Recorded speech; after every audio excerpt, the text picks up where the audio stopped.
بسم اللہ الرحمن الرحیم۔ السلام علیکم۔ جاتے ہوئے رمضان کے ان لمحوں کے لیے ایک عجیب و غریب دعا۔ حضرت عمر رضی اللہ تعالی عنہ رمضان المبارک کے آخری اشرا میں سرور کائنات صلی اللہ علیہ وآلہ وسلم کے روزہ اقدس کی زیارت کے لیے گئے۔ وہاں روزے کے سامنے ایک اعرابی دیہاتی کھڑا دعا مانگ رہا تھا۔ حضرت عمر رضی اللہ تعالی عنہ اس کے پیچھے خاموش کھڑے ہو گئے۔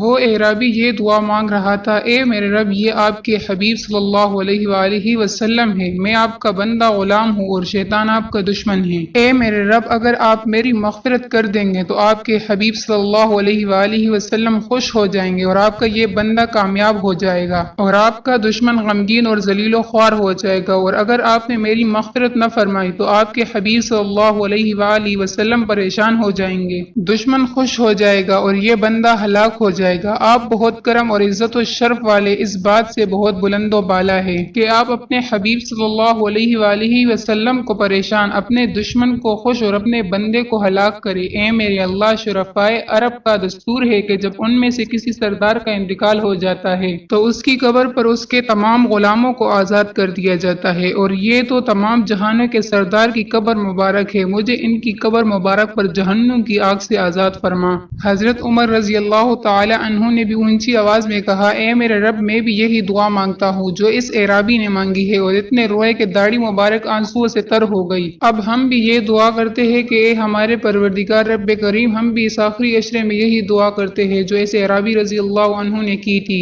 ہماری، ہمارے آباء و اجداد کی، ہماری ماؤں کی، ہمارے تمام رشتہ داروں اور ان تمام لوگوں جن کا ہم پر حق ہے کی گردنوں کو جہنم کی آگ سے آزاد فرما دے۔ آمین یا رب العالمین۔ خدا حافظ۔